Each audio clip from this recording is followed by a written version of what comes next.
identity and individual rights, things like that. I mean, they aren't mutually exclusive. We can respect the individual while still having a collective identity, right? Well, the collective, it's important to make distinctions. And in the 1867 project, I quote Pierre Trudeau, of all people, on these distinctions. Collective action, I'm an individual guy, rights kind of guy. But obviously, there's a point for the collective if you mean government at some point, ostensibly to do things that as individuals or, private businesses can't be done. Right. Only hardcore libertarians think, maybe the Trans-Canada should be privatized or something, the highway. But most people grasp or get that, there's a need for government. You need government for courts. You need governments for armies, to fight the Nazis in the 1940s, that sort of thing.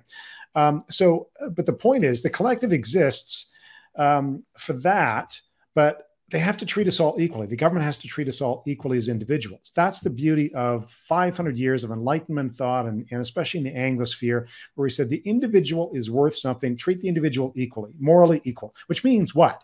Which means the state shouldn't be saying to me or you're going to be treated differently because of your skin color, your ethnicity, where you were born, your gender.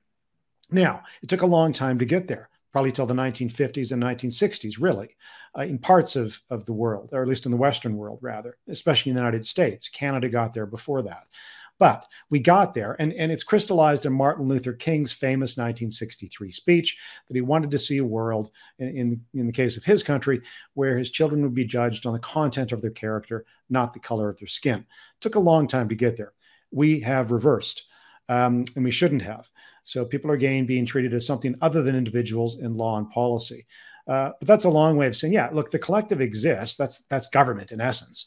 But it shouldn't be allowed to take a whack at you or me or anyone else based on irrelevant characteristics.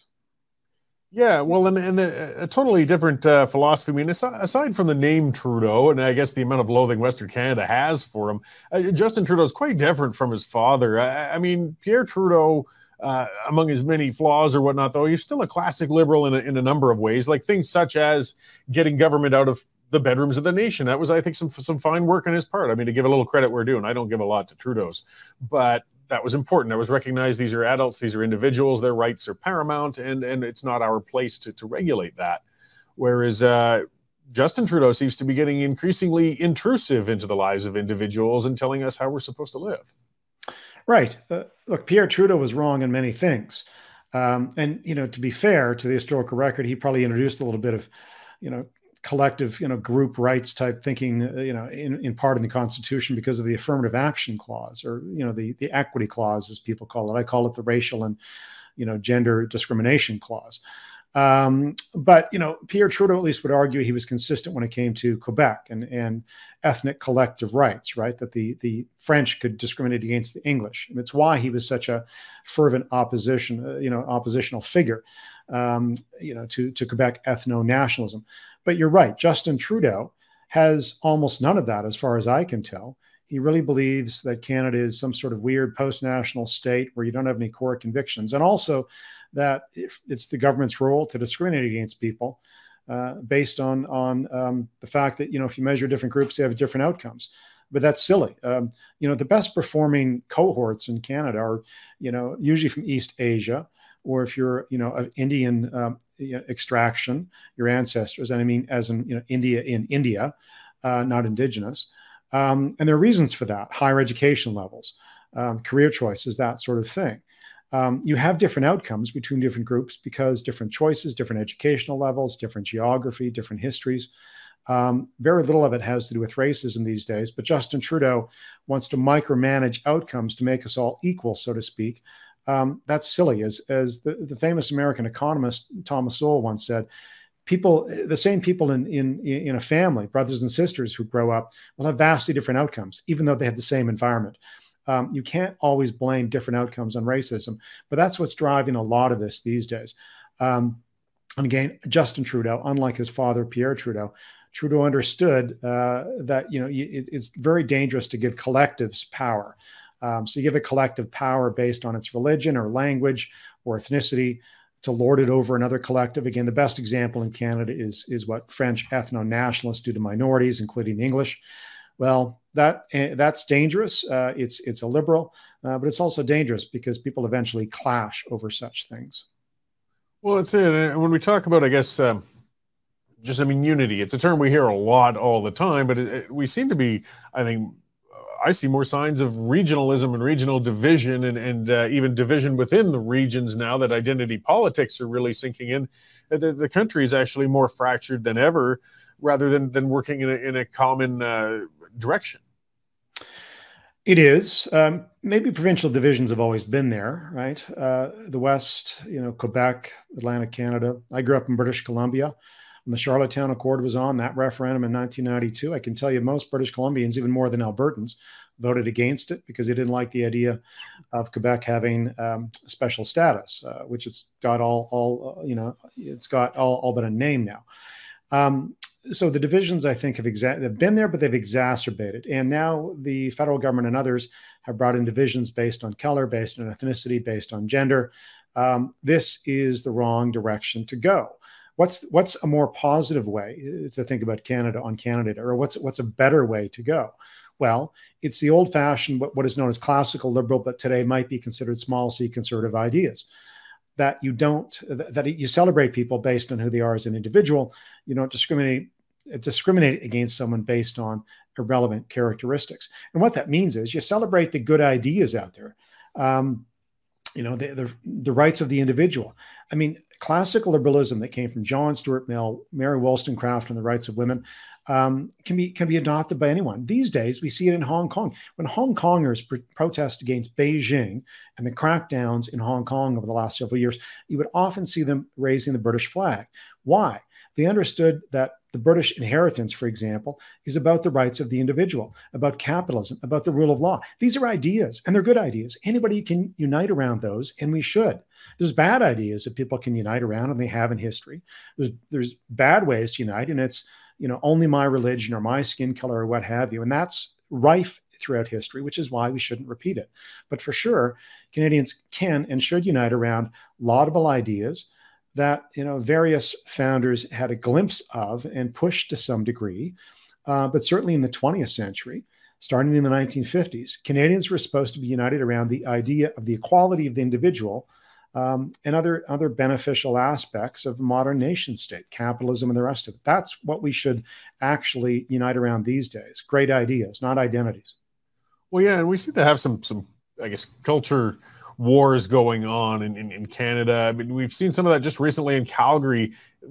City Hall didn't understand why a minor move such as getting rid of fireworks blew up the way it did, but it was because of the reasoning for it. I mean, the bottom line is there are some people who feel that Canada Day is supposed to be a day where we look at our shoes in shame. It's supposed to be when we're supposed to dwell on the negatives that happened historically within Canada, and there certainly have been some negatives, rather than taking one day, though, to say, hey, we can still celebrate the positives while acknowledging the negatives. I mean, they treat it as if it's mutually exclusive, and I think it's really making Canadians depressed about their own history.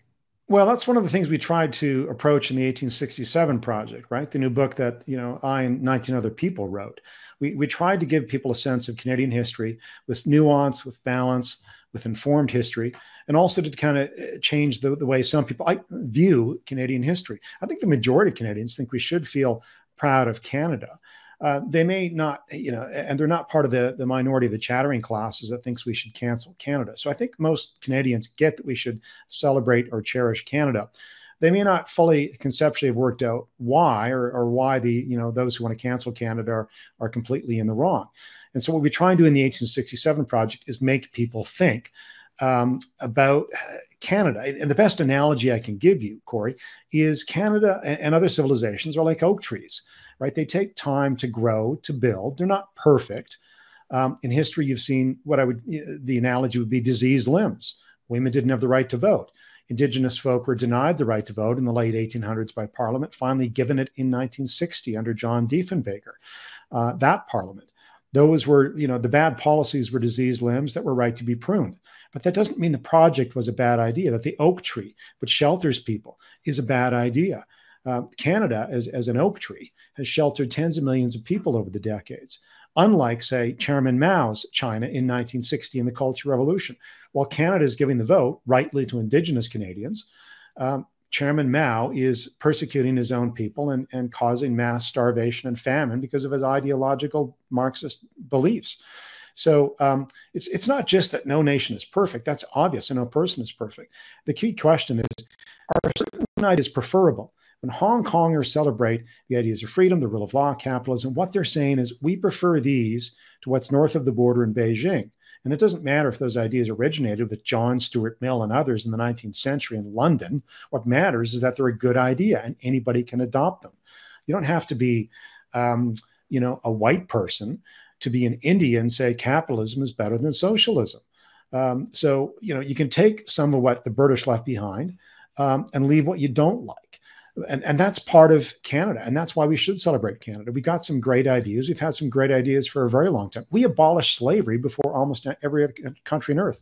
We shouldn't look down to our shoes and be ashamed of that. Slavery was once considered normal. It wasn't. It was evil, but it was considered normal.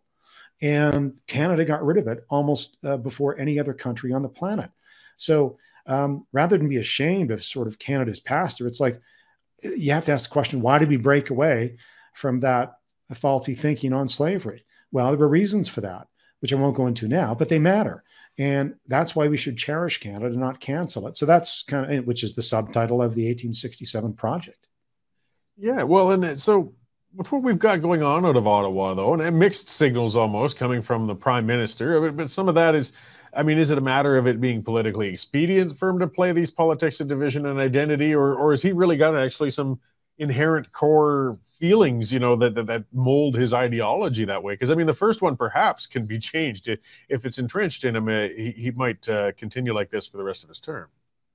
Well, maybe both. It's part of good politics, he thinks, right? If he tells people that, look, privilege is a real thing, white privilege is, that it plays well in certain communities, not all. So it's partly politics. But it's partly probably sincere belief, and I wouldn't rule that out either. But he's mistaken. Again, to quote Thomas Sowell, who I mentioned, I think in my previous book, but also this one, the 1867 Project, Thomas Sowell tells a great story of how, look, if you look in history, the Italians dominate the fishing fleets around the world. The Swiss don't. Is it because the world was systemically biased against the Swiss? No. The Italians have coastlines. So you would expect over decades and centuries that the Italians to dominate the fishing industry around the world in their fleets. It's the same with, simplistic looks that say, again, outcomes and incomes today. There's a reason why Indigenous Canadians are lower than, say, other Canadians, and why, those of Japanese, Chinese, or Taiwanese or Korean ancestry are at the top of the income heap, because the latter are more educated. Their families are often more together, which matters to stability and other reasons. So Indigenous folk often are in rural locations, often on reserves, far from opportunities, career-wise and education-wise. So there's reasons, and I think Justin Trudeau simplistically looks at differences in outcomes and goes, well, the reason must be due to racism. Why would you be so monocausal, Mr. Prime Minister? Yeah.